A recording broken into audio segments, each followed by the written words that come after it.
اللہ تبارک و تعالیٰ نے عبادات خواہ و بدنی ہوں خواہ و مالی ہوں جو اپنے مکلف بندوں پر فرض فرمائی، جن میں نماز ہے، روزہ ہے، زکوٰۃ ہے اور حج ہے، یہ ارکان اسلام بھی کہلاتے ہیں۔ نماز خالصتاً بدنی عبادت ہے، روزہ بھی بدنی عبادت ہے، اور حج جو ہے یہ بدنی عبادت بھی ہے، مالی عبادت بھی ہے۔ زکوٰۃ اور عشر وہ خالصتاً مالی عبادت ہے، یعنی کچھ عبادات وہ ہیں جو صرف بدنی ہیں، یعنی اپنے بدن سے سر انجام دی جائیں تو وہ عبادت قرار پاتی ہے، جیسے نماز بدنی عبادت ہے، روزہ بدنی عبادت ہے، اور زکوٰۃ وہ صرف مالی عبادت ہے۔ حج ایک ایسی عبادت ہے جو بیک وقت بدنی بھی ہے اور بیک وقت مالی بھی ہے، یعنی حج ایسی عبادت ہے جس میں انسان کے اپنے جسم کا، اپنے بدن کا عمل دخل بھی ہے، یعنی وہ اپنے بدن کو بھی حرکت دیتا ہے اور اس کے ساتھ ساتھ اپنا مال بھی خرچ کرتا ہے، تب جا کر یہ حج جیسی عبادت مکمل ہوتی ہے۔ اور حج ہے کیا؟ اس کی اگر فلسفے کی طرف دیکھا جائے، اس کی مطلب جو بناوٹ ہے، ترکیب ہے، یعنی حج بنا کیسے، حج وجود میں کیسے آیا، حج کا فلسفہ کیا ہے، حج کی جو وہ بیک گراؤنڈ ہے وہ کیا ہے، حج کس کو کہتے ہیں؟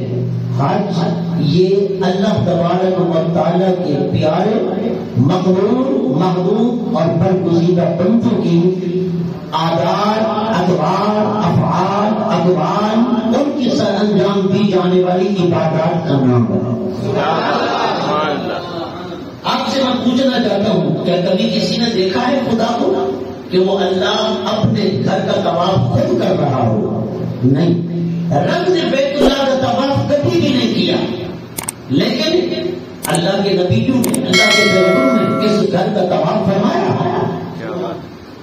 اور آپ نے کبھی دیکھا ہے کسی نے دنیا کے اندر دیکھا کہ رب نے احرام کی دو چادریں باندھی ہوئی، وہ جو دو چادریں احرام کی ہیں، اور رب جو ہے اس حالت میں احرام باندھ کر اپنے گھر کا طواف کر رہا ہو؟ نہیں، یہ چکر لگانا اللہ کے گھر کے ارد گرد، اس کا نام ہے طواف۔ یہ بھی سنت انبیاء ہے، اور دو چادریں پہننا، سفید چادریں جس کو احرام کہا جاتا ہے، یہ بھی سنت انبیاء ہے۔ نبی صرف یہ لباس طواف کعبہ کے وقت ہی نہیں پہنتے تھے، بلکہ ان کی عادت مبارکہ بھی سادہ سا لباس پہننا، یعنی ایک چادر ناک پہ باندھ لینا اور ایک چادر کندھوں پہ ڈال دینا۔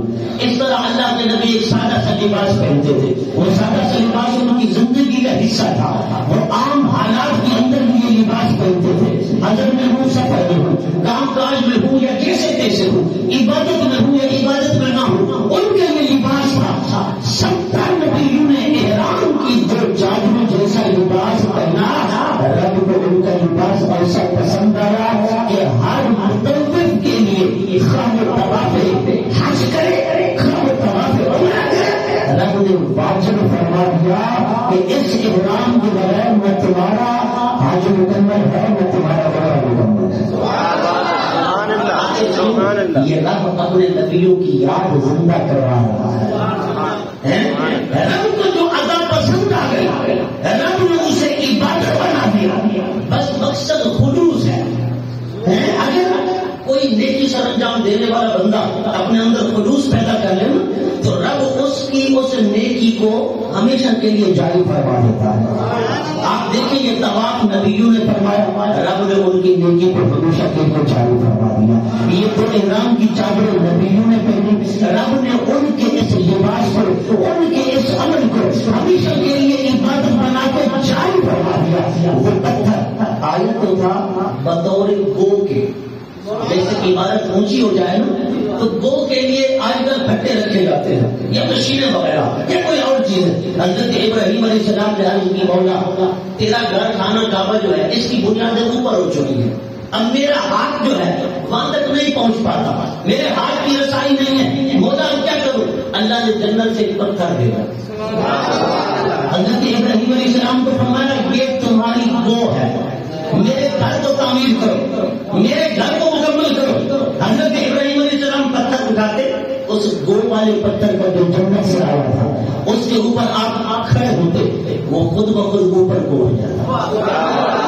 آپ وہاں پر اینٹ لگاتے, اینٹ لگانے کے بعد آپ جب فارغ ہو جاتے وہ پتھر خود بخود حکم خداوندی سے پر نیچے آ جاتا. اس طرح اس پتھر پر کھڑے ہو کر آپ بیت اللہ کی تعمیر کرتے رہے. لیکن یہاں بڑی قابل توجہ بات یہ ہے, جہاں حضرت ابراہیم علیہ السلام کھڑے ہوتے ہیں وہاں آپ کے پاؤں لگ جاتے ہیں, اور اس کو رب اتنا نرم کر دیتا کہ میرے ابراہیم اس پر کیونکہ کھڑے تو ہوں گے نا, کہیں یہ اس کی سختی میرے ابراہیم کو تکلیف نہ دے. رب نے اس کو ایسے نرم کر دیا جیسے منہ نرم ہوتی ہے, حتیٰ کہ حضرت ابراہیم کے قدم اس کے اندر گھپ گئے, جیسے کسی چیز کے اندر گھپ جاتے ہیں. جیسے آپ تعلیم پہ بیٹھے ہیں, آپ پاؤں رکھیں تو پاؤں آپ تک گھپ جائے گا, پاؤں اٹھائیں گے تو وہ اسی طرح اپنی حالت میں بحال ہو جائے گی. وہ پتھر اسی طرح نرم ہو گیا, ملائم ہو گیا. حضرت ابراہیم کے لیے آپ اس کے اوپر کھڑے ہو کر بیت اللہ کی تعمیر فرماتے رہتے ہیں, لیکن بیت اللہ کی تعمیر تو ہو گئی مکمل, لیکن وہ نشان جو پڑے تھے رب نے ان قدموں کے نشانات کو مٹنے نہیں دیا.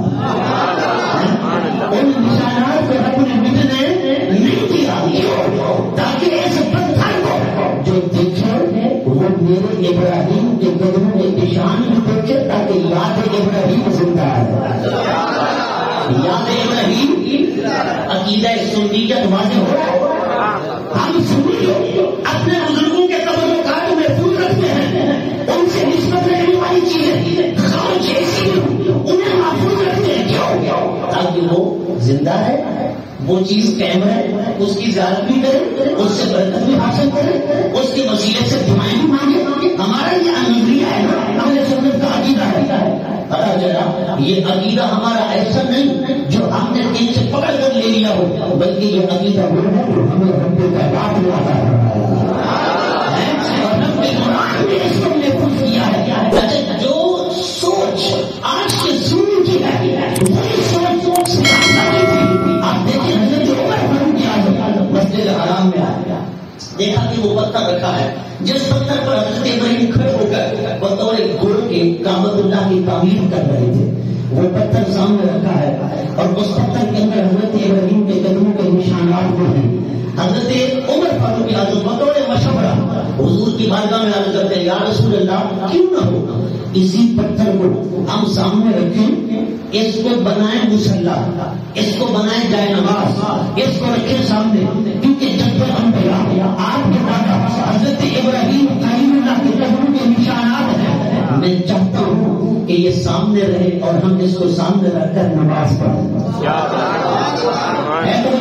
یہ مشورہ کون دے رہا ہے؟ حضرت عمر.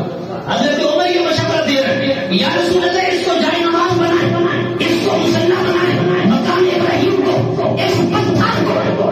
کیا بات حضور فرماتے ہو عمر کیسی بات کرتے ہو, میں جو آیا تھا یہ خانہ کعبہ تھا, اس کے اندر 360 بت رکھے ہوئے تھے, ان بتوں کی پوجا ہوتی تھی, وہ بھی پتھروں کے تھے. پتھروں سے بڑی مشکل سے جان چھڑوائی ہے, اب تو پھر پتھروں کی طرف لے کے جا رہے ہیں. کیا بات نہیں سمجھ پاتا. 360 پتھر رکھے ہوئے تھے کہ وہ بت تھے, وہ تراشے ہوئے, وہ گڑے ہوئے, وہ مورتیاں بنائی ہوئی, وہ شکلیں بنائی ہوئی, وہ بتوں جیسی, ان کے سامنے سجدے کیے جاتے, عبادت کی جاتی. اللہ رب العزت نے فرمایا میرے محبوب کے گھر کو صاف کرو. اب سرکار کائنات آئی, حضور نے فرمایا آئی جی کا رسول اللہ فرمایا اس صورتوں کو تصویروں کو ختم کرنا ہے, یہ بت توڑنے ہیں.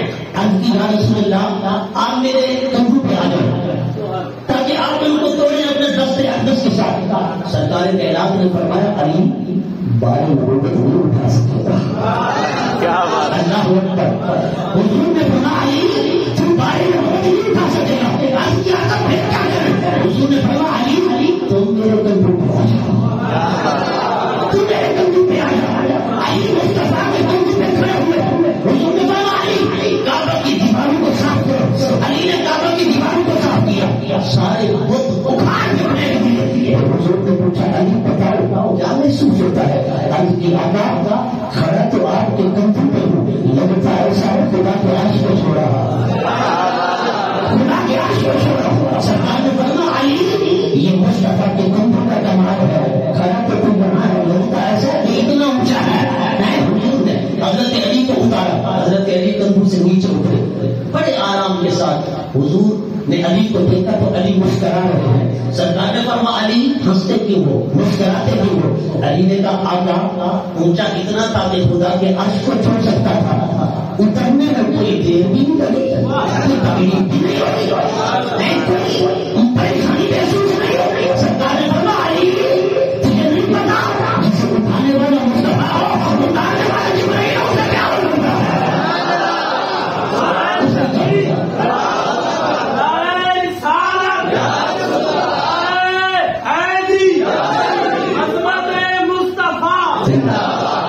اس لیے علی سے بھی پنگے مت لیا کر، علی کو مصطفیٰ نے اٹھایا ہوا ہے، علی کو مصطفیٰ نے اٹھایا ہوا ہے۔ اس میں حکمت کے علی کے ہاتھوں سے حضور نے بت توڑوائے، خود حضور نے نہیں توڑے، کیوں کہ اگر سرکار کا ہاتھ لگ جاتا، اگر جو بت بھی تھا خدا کی قسم بخشا جاتا۔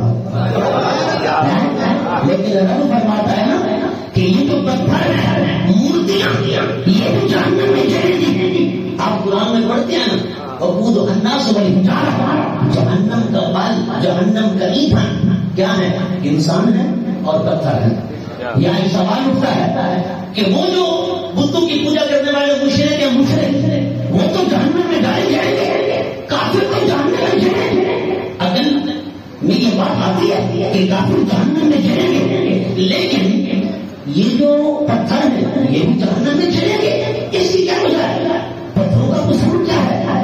اللہ رب العزت قیامت کے دن بتوں کو اور بتوں کے پجاریوں کو جہنم میں ڈال کے بتائے گا اور بتوں کے سامنے رکھنے والوں آؤ دیکھو، جنہیں تم مشکل کشا سمجھتے آج پرواز سمجھتے، جنہیں تم سب کو سمجھتے آج وہ تمہارے خدا بھی جہنم میں جل رہے ہیں۔ بطور توہین کے، بطور توہین کی حالت کے رب جو ہے بتوں کو جہنم میں ڈلوائے گا تاکہ کافر سمجھیں جنہیں ہم خدا سمجھتے تھے ان کا اپنا حال تو یہ ہے وہ جہنم میں جل رہے ہیں، ہماری سفارش کریں گے، ہمیں جہنم سے نکلوائیں گے۔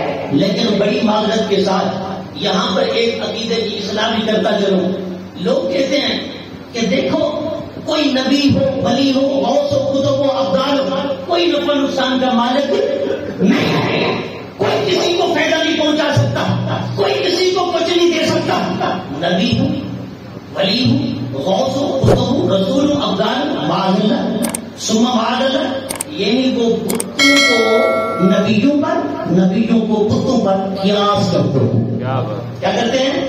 قیاس کرتے ہیں۔ ایک مرتبہ حضرت سیدنا عمر فاروق اعظم حجر اسود کو چوم رہے ہیں، حجر اسود وہ سب ہے اور فرمایا ہے حجر اسود عمر تجھے کبھی نہ چومتا، تجھے عمر چومتا اس لیے ہے کہ تجھے آمنہ کے لال نہ چوما تھا، تجھے محمد عربی نے چوما تھا، تجھے میرے آقا نے چوما تھا۔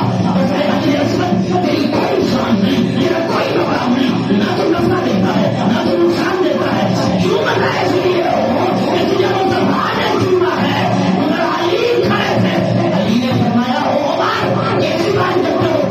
مصطفیٰ سے سنا تھا قیامت کے دن حجر اسود اپنے چومنے والے کو تلاش کر کے جنت میں لے جائے گا، تلاش کر کے جنت میں لے جائے گا۔ حجر اسود فائدہ دے گا، کیونکہ فائدہ نہیں دیتا، حجر اسود فائدہ دے گا، اپنے چومنے والے کو تلاش کر کے جنت میں لے جائے گا۔ اچھا حجر اسود اپنے چومنے والے کو تلاش کر کے جنت میں لے جائے، یہ حدیث ہے، صحیح حدیث ہے۔ یہ فائدہ ہے کہ نہیں ہے؟ فائدہ میں کہتا ہوں بڑی معذرت کے ساتھ حجر اسود ایک جنتی پتھر ہے، وہ اپنے چومنے والے کو، چومنے کے کئی طریقے ہیں۔ ایک تو یہ ہے کہ اگر رش نہیں ہے، بھیڑ نہیں ہے تو آپ قریب جائیں، اپنے ووٹ جو ہیں وہ حجر اسود پہ جما دیں۔ ایک ہے چومنا، یہ اگر رش ہے، بھیڑ ہے، حضور فرماتے ہیں کسی کو اذیت نہ پہنچاؤ، تکلیف نہ پہنچاؤ، دور سے ہاتھ سے اشارہ کرو، ایسے اشارہ کر کے اپنے ہاتھوں کو چومو۔ چومنا تو اپنے ہاتھوں کو ہے، لیکن حجر اسود کو چومنے کا ثواب مل رہا ہے. اپنا ہاتھ میں اگر چھڑی ہے، چھڑی سے اشارہ کرو، کپڑے سے اشارہ کرو، اس چھڑی کو یا کپڑے کو چوم لو، حجر اسود کے چومنے کا ثواب ہوتا ہے. جس طریقے سے بھی استعمال میں حجر اسود کر لو تمہیں ثواب مل جائے گا. میں یہ پوچھنا چاہتا ہوں کہ حجر اسود پتھر ہے اور وہ تو جنت ہی نہیں، لیکن حجر اسود وہ ہے. حضرت اما حلیمہ صاحبہ فرماتی ہے جب میں حضور چھوٹے تھے نا، لے کے قبیلے بنو صاحب جا رہے تھے، میں نے کہا طواف کعبہ کراتے جاؤ، حجر اسود کو بوسہ دلاتی جاؤ. جب میں گئی نا حجر اسود کے قریب سیدھاری سلام کا پانی پڑی، مجدد عثمانی تفسیر مدنی والے فرماتے ہیں، آپ فرماتے ہیں آپ نے قریب کیا حضور کو، آئیے اسود کے. اما حلیمہ فرماتی ہے ادھر میں حضور کو قریب کر رہی تھی، ادھر پتھر حضور کے قریب ہو رہا تھا.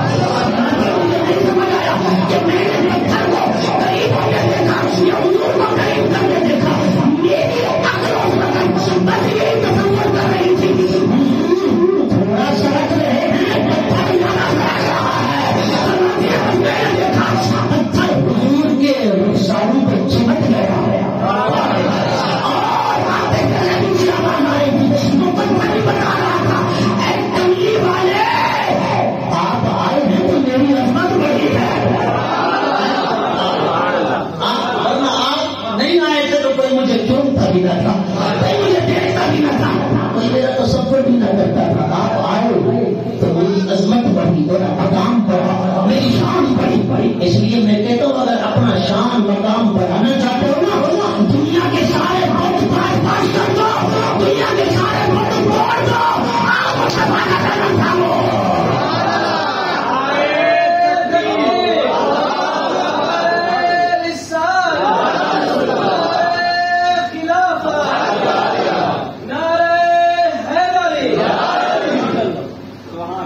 اور دنیا کے بتوں کے پجاریوں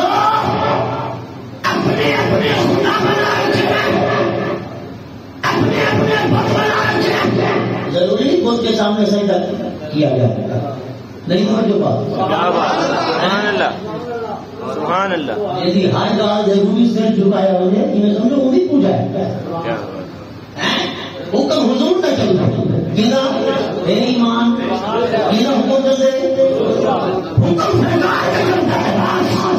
حجر اسود بھی کہہ رہا ہے یا رسول اللہ مجھے اپنا چاہیے ہے جو آپ کے قدمین کا بنتا ہے، آپ آئے میں چوما جانے کا ہوں. حضرت علی فرماتے ہیں اللہ تبارک و تعالی نے نا ایک چٹ پہ بندوں کے نام لکھوائے. کون سے بندے؟ جنہوں نے آ کر حجر اسود کا استعلام کرنا تھا، بوسہ دینا تھا، چومنا تھا، ان کے لکھوائے نام حجر اسود کے منہ میں رکھے. حجر اسود سب کے نام ہضم کر دیا. مولا علی کی روایت ہے، حوالے کا فقیر ذمہ دار ہے. حجر اسود کو سارے نام ہضم کر دیا. وہ نام کوئی سبوں کی تعداد میں تھے نہیں، لاکھوں کی تعداد میں تھے نہیں، اربوں کھربوں کی تعداد میں تھے. وہ نام لوگوں کے جن میں آگے حج کرنا تھا، عمرہ کرنا تھا، حجر اسود کو چومنا تھا، سب کے نام رب نے لکھوا کے حجر اسود کے منہ میں رکھے. حجر اسود نکل گیا. آپ کہیں گے یہ بات عقل میں نہیں آتی کہ اتنے کثیر نام حجر اسود کے منہ میں رکھے تو حجر اسود جو ہے وہ ہضم کر گیا. میں آپ سے پوچھنا چاہتا ہوں پیدا ہونے کے بعد سے لے کر اب تک ہم نے کتنے گلاس دودھ کے پی لیے؟ کیا ہمارے پیٹ میں موجود ہے؟ کتنی پلیٹیں بریانی کی کھائی؟ کتنی روٹیاں کھائی؟ کیا وہ ہمارے پیٹ کے اندر موجود ہے؟ اگر اتنی روٹیاں، اتنی پلیٹیں بریانی کی، اتنے گلاس دودھ اور شربت کے ہمارے پیٹ میں نہیں نظر آتے تو حجر اسود تو جنتی پتھر ہے. حجر اسود تو جنتی پتھر ہے.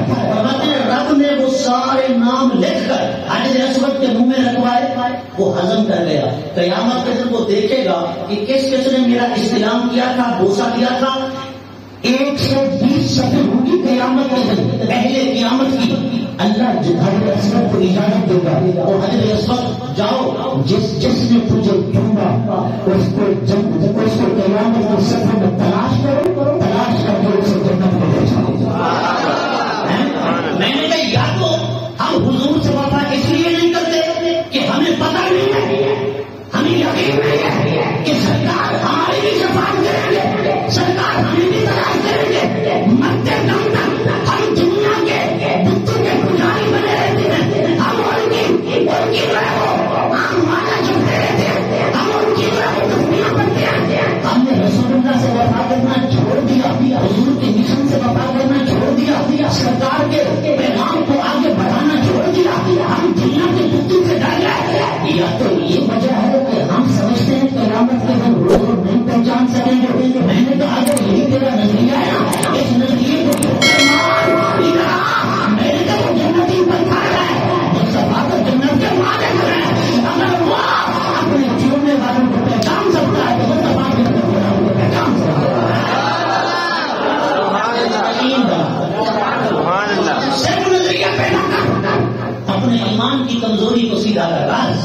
ہے تو جو آپ کو کہا تھا حضرت عمر نے کہا یہ کوئی نفع نہیں دیتا نقصان نہیں دیتا.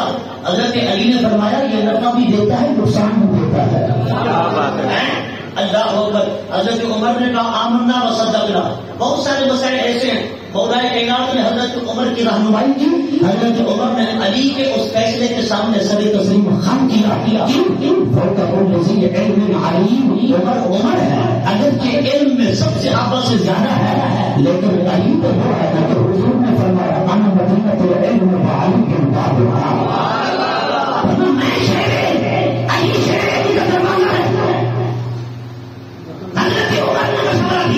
یا رسول اللہ اسے ہم جائے نماز نہ بنا رہے.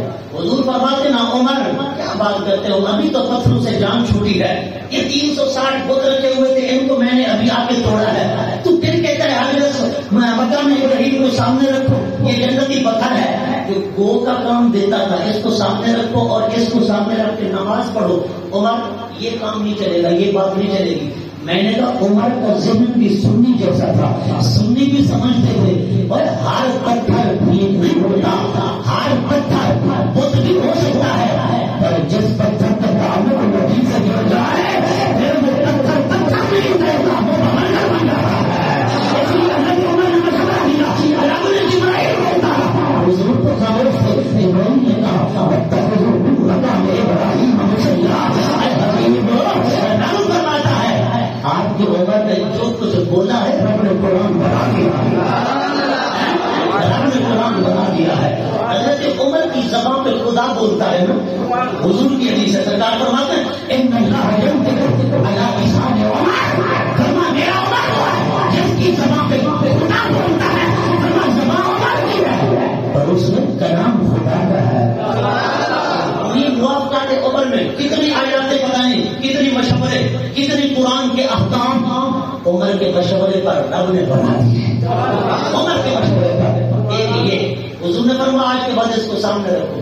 ہر معتمر ہر حاجی جب جاتا ہے طواف سے فارغ ہونے کے بعد 2 رکعتیں پڑھتا ہے کہ نہیں پڑھتا کہاں ہے مقام ابراہیم کے سامنے. اگر اجازت ہے سامنے مطلب اگر جگہ نہیں ملتی کوئی رش بش ہے تو مسجد حرام پورے کا پورا شہر جہاں جگہ مل جائے کھڑے ہو جائے. لیکن 2 رکعتیں طواف کی مقام ابراہیم کے سامنے پڑھو.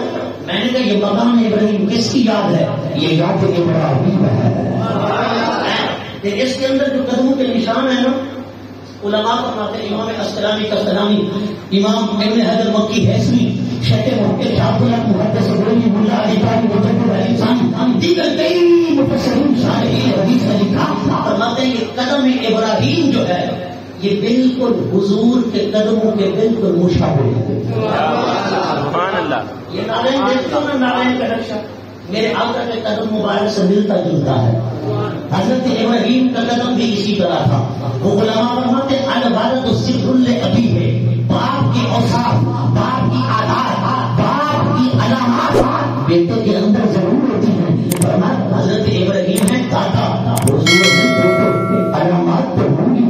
رب نے فرمایا اے کائنات والوں سارے نشانات بے شک مٹ جائیں پر وہ نشان کبھی نہیں مٹاؤں گا جو مصطفیٰ کے نشان سے ملتا جلتا ہے. سبحان اللہ. یہ وہاں والوں کے لیے بھی سبق ہے. وہاں والوں کے لیے جنہوں نے بلڈوزر چلائے جنہوں نے حضور کی ایک ایک نشانی کو توڑا ایک ایک نشانی کو مٹایا حضور کے تمام تعلق رکھنے والے راستے ختم کیے گھر مبارک ختم کیا حضور کی ذات سے نسبت رکھنے والی ایک ایک چیز کو مٹایا بلڈوزر چلائے. رب بتانا چاہتا ہے بچے ہاتھ والوں جو چیز تمہارے بس میں ہے وہ تو مٹا سکتے ہو پر مقام ابراہیم کے اندر لگے ہوئے قدموں کے نشان ایسے ابراہیم کے پر مشابہ ہیں قدم مصطفیٰ کے خدا کبھی نہیں مٹائے گا. تمہارے بس میں جو ہے مٹا دو پر خدا کبھی نہیں مٹائے گا کیونکہ یہ یاد ابراہیم بھی بڑی باتوں کا حکم دی ہے. حضرت سیدنا آدم و حوا سیدنا حوا علیہ السلام اور حضرت سیدنا آدم علیہ السلام. حضرت حوا مقام جدہ کے اتری حضرت آدم علیہ السلام سرنجیت سری لنکا کے مقام پہ اترے ہندوستان میں اترے نا ہر طرف مطلب صحرائی صحرا تھا، جنگلی جنگل تھا. حضرت آدم علیہ السلام کو دہشت ہوئی، پریشانی ہوئی. اللہ نے فرمایا جبرائیل میرا آدم پریشان ہو رہا ہے، جاؤ میرے محبوب کا نام کرو. کہتے ہیں جبرائیل نے آ کر اذان پڑھی، جب آئے نا نام محمد، حضرت آدم علیہ السلام میں انسیت پیدا ہوئی، محبت پیدا ہوئی. انہوں نے کہا اس کائنات کے اندر صرف میں اکیلا نہیں، کوئی محمد بھی ہے، کوئی محمد بھی ہے. حضرت آدم علیہ السلام یہاں سے چلے مزدلفہ کے مقام پر، حضرت حوا و آدم قریب ہوئے. جب قریب ہوئے اس کا نام پڑ گیا مزدلفہ. یہ مزدلفہ حضرت آدم و حوا کے قریب ہونے کی یادگار ہے. پھر جب عرفات کے مقام پر آئے، حضرت آدم نے پوچھا کیوں کون، حضرت حوا نے کہا کیوں کون، اس نے کہا میں آدم، اس نے کہا میں حوا. ہم تو لوگ ہیں کہ جنت میں کیسے رہتے تھے. انہوں نے کہا ہاں تو میرا شوہر ہے، میں تیری بیوی ہوں. دونوں نے ایک دوسرے کو پہچانا، اس کا نام پڑ گیا عرفات. اس دن کا نام پڑ گیا عرفہ. وہ جمعہ کا دن بھی تھا، وہ زبان بھی تھا. آج جمعہ کا دن بھی ہے، وہ زبان بھی ہے. حضرت ابن عباس کو ایک یہودی نے کہا اگر یہ آیت ہمارے اوپر اترتی ہم تو آنے کو نہیں آتی اسلام مدینہ، ہم تو اس دن کو عید کا دن بنا لیتے کہ ہمارے دین کے کم بریک ہونے کی ہمیں بشارت ملی، ہمیں خوشخبری ملی. حضرت ابن عباس نے کہا یہودیوں تم تو ایک دن اور ایک عید مناتے، ہم تو دو عید مناتے ہیں. آؤ عرفات میں دیکھو تو صحیح ہے، آؤ میدان عرفات کو دیکھو. انسانیت کے سر سے بھرے ہوئے ہیں، اگر میدان میں تو بھرے ہوئے ہیں. کوئی مشرق سے آیا، کوئی مغرب سے آیا، کوئی شام سے آیا، کوئی جنوب سے آیا، کوئی مغرب سے آیا، اور کوئی عجب سے آیا، کوئی عرب سے آیا، کوئی سواری پہ آیا، کوئی پیدل آیا. سب کے سب ایک لباس میں رب کو کہتے ہیں مولا بس ہم تم سے بخشش مانگتے آئے. سب کی ایک ہی زبان ہے. اسلام ایک رنگ میں رنگنے والا دین ہے. آپ دیکھو میدان عرفات میں سب ایک ہی رنگ کے اندر لگے ہوئے ہیں، اور وہ لباس ہے جو لباس میت کا ہے. جو لباس کس کا ہے؟ میت کا لباس ہے. احرام کی دو چادریں باندھنے کے بعد بندے کو مٹ جانا چاہیے، بندے کو مٹ جانا چاہیے، اس کو دنیا بھول جانی چاہیے. آج تو ہم وہاں سے چکر لگا کے آتے ہیں اور جوڑے جوڑے ہو کر آتے ہیں بڑی معذرت کے ساتھ. مگر جس کو رب ہدایت ہو وہ بیٹھ کے بھی آتا ہے. یہ تو چادریں کفن کی یاد دلاتی ہے اور بندے کی میں کو توڑتی ہے، یہ آنا کو زمین دوست کرتی ہے. یہ تو چادریں یہ قبر کی یادگار ہے. رب نے ان چادروں کو زندہ رکھوایا تاکہ کفن کو یاد آئے اور نبیوں کا لباس بناتا ہے. حضرت گرامی عرفات کی حضرت آدم و حوا کی یادگار، 9 ذوالحج کی حضرت آدم و حوا کی یادگار، مینا حضرت ابراہیم و اسماعیل کی یادگار، صفا مروا کے درمیان دوڑ لگانا یہ حضرت سیدہ حاجرہ کی یادگار، قربانی یہ حضرت سیدنا اسماعیل کی یادگار. سنت ابراہیم تو ہے ہی، لیکن سنت ابراہیم کے ساتھ ساتھ یہ جو قربانی ہے نا یہ ہم پر واجب بھی ہے، کیونکہ حضرت ابراہیم علیہ السلام کی یہ سنت ہے، حضور نے فرمائی اور رب نے قرآن میں حکم دیا. اپنے رب کے لیے نماز بھی پڑھا کر اور جانور بھی ذبح کیا کر. یہ جو منحر ہے نا یہ سیدھا عمل کا ہے، یہ وجوب کے لیے آتا ہے، یہ قربانی کرنا واجب ہے.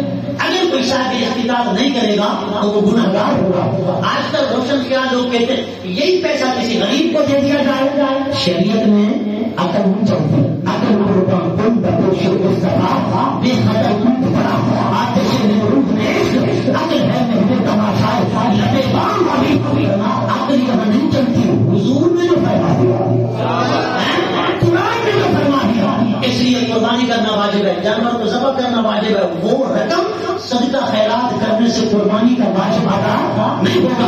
صحابہ نے پوچھا یا رسول اللہ یہ قربانیاں کیا ہیں؟ ما هذه الاضاحی یا رسول اللہ.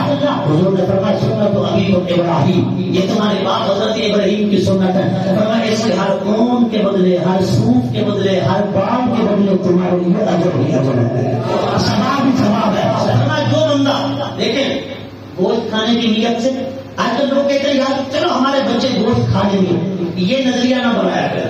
ٹھیک ہے، قربانی رب کی رضا کے لیے ہو، گوشت تو ویسے بھی مل جائے گا، لیکن نیت خالص ہونی چاہیے، بس رب کی رضا کے لیے جانور کو ذبح کر رہا ہے، یہ نیت ہونی چاہیے، خالص نیت، کیونکہ اللہ کے پاس نہ ہمارا گوشت پہنچتا ہے، نہ خون پہنچتا ہے، نہ قربانی پہنچتی ہے، ہمارے دلوں کا تقویٰ پہنچتا ہے۔